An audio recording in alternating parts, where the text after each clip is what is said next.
Bonjour tout le monde et bienvenue sur notre chaîne YouTube. Moi je m'appelle Sarah et j'ai 24 ans Moi c'est Baptiste et j'ai 28 ans, et on va partir, en tour du monde sans avion. ou presque. Salut, nous c'est Sarah et Baptiste. On est des voyageurs passionnés de découvertes, d'expériences et de rencontres. On s'est lancé comme défi de faire le tour du monde sans prendre l'avion. Pour suivre nos aventures à travers nos vidéos, abonne-toi à notre chaîne YouTube.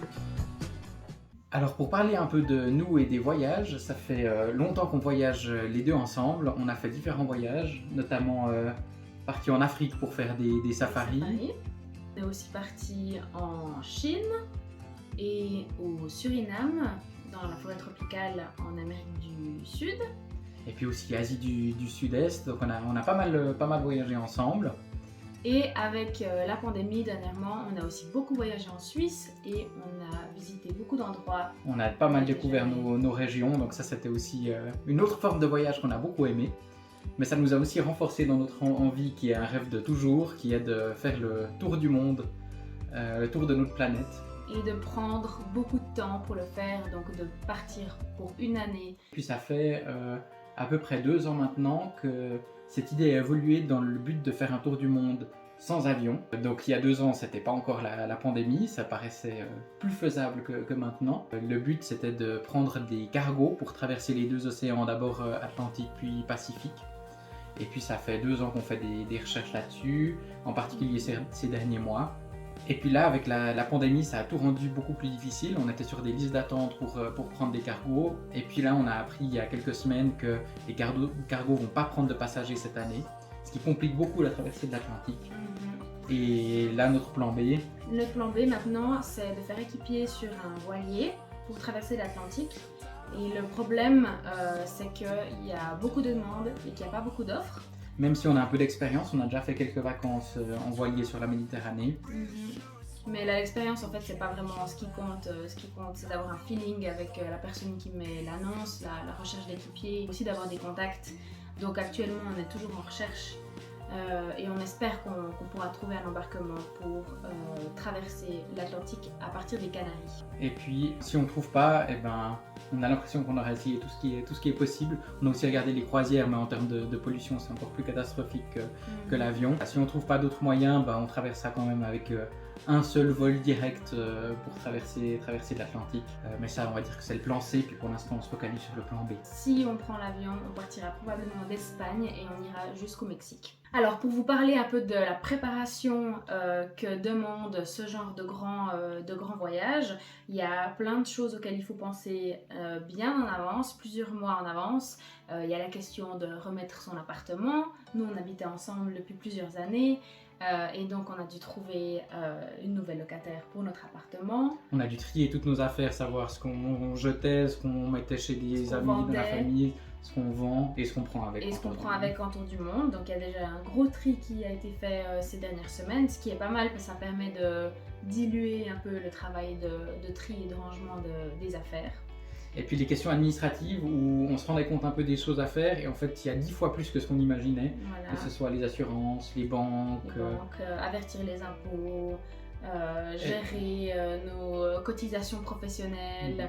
Il y a simplement une montagne de choses en fait à faire qu'on ne réalisait pas. On s'est demandé si on pouvait enlever nos papiers de Suisse, mais en fait non, on est obligé de garder un domicile quelque part, donc on laissera nos papiers chez nos parents.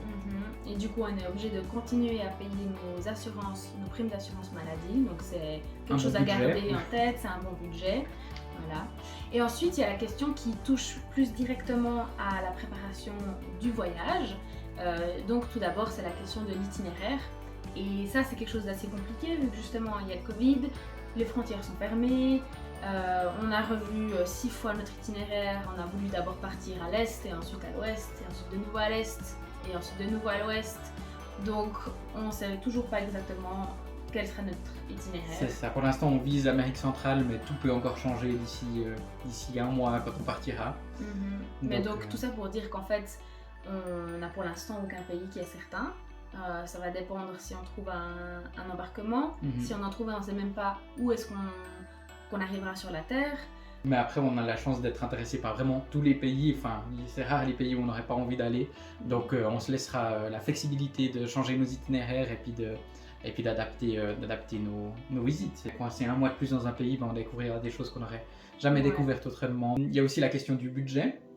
Où là, ça fait des années, vu que c'est un projet de longue date, ça fait des années qu'on économise dans ce but-là.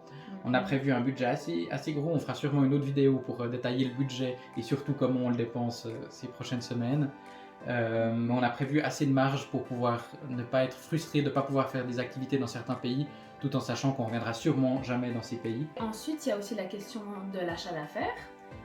C'est clair qu'il faut prendre des affaires qui nous vont, qui sont d'une assez bonne qualité, vu qu'on se retrouve avec très peu d'objets pour vivre de manière quotidienne pendant plus d'une année. Puis on fera une autre vidéo pour détailler un peu toutes les affaires qu'on prendra avec. Et puis dans la préparation, il y a aussi toute la question de la communication. On va prévoir de faire un vlog et différents moyens de communication, donc ça demande aussi un travail assez important de préparation.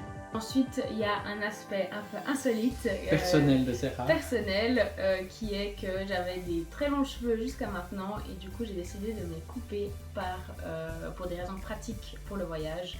Et du coup j'ai profité pour donner mes cheveux. Et puis donc la raison principale de notre présence sur YouTube, c'est justement qu'on va faire des vlogs. Donc ça veut dire des vidéos dans lesquelles on vous prend avec nous et on vous fait vivre avec nous nos expériences et notre voyage. Et la raison pour laquelle on a envie de faire ça, c'est que nous-mêmes, on regarde beaucoup de vidéos d'autres voyageurs qui nous inspirent. Il y a par exemple la Bucket List Family, il y a les Mariole Trotteurs et il y a les Artisans de demain, qui sont que quelques-uns entre beaucoup d'autres qui nous inspirent. Et sur leur chaîne, on a trouvé beaucoup d'informations utiles en fait, et une philosophie de voyager en fait qui nous plaît. Vu tout ce qu'on a regardé, on a envie vu que c'est très intéressant de aussi pouvoir avoir l'occasion de transmettre nos aventures à travers la vidéo. On ne sait pas encore quelles seront la durée des vidéos, tous les combien de temps on les fera, sur quel sujet, est-ce que ce sera sur notre semaine, sur une activité en particulier. N'hésitez pas à faire des commentaires sur ce qui vous intéresse le plus. On essaiera d'être quand même plus ou moins régulier, mais je pense que le but pour nous c'est quand même d'abord de profiter à fond de notre voyage et voilà, ensuite pouvoir faire des vidéos quand on en a l'occasion, mais de ne pas perdre de vue l'objectif qui est quand même de profiter de ce voyage au maximum. Et puis on aura aussi un blog, et puis vous pouvez aussi nous suivre sur Instagram où on essaiera aussi de montrer les... Voilà, alors c'était la préparation de notre voyage, une petite présentation de ce qu'on a fait ces derniers mois et la raison pour laquelle on part en tour du monde. On espère qu'on vous a intéressé, que vous allez nous suivre. Et en tout cas, on se réjouit de partir et de vous prendre avec nous pour cette aventure de tour du monde, sans avion ou presque.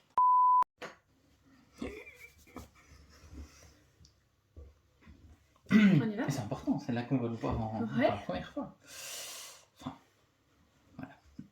Prête ? C'est qui commence ?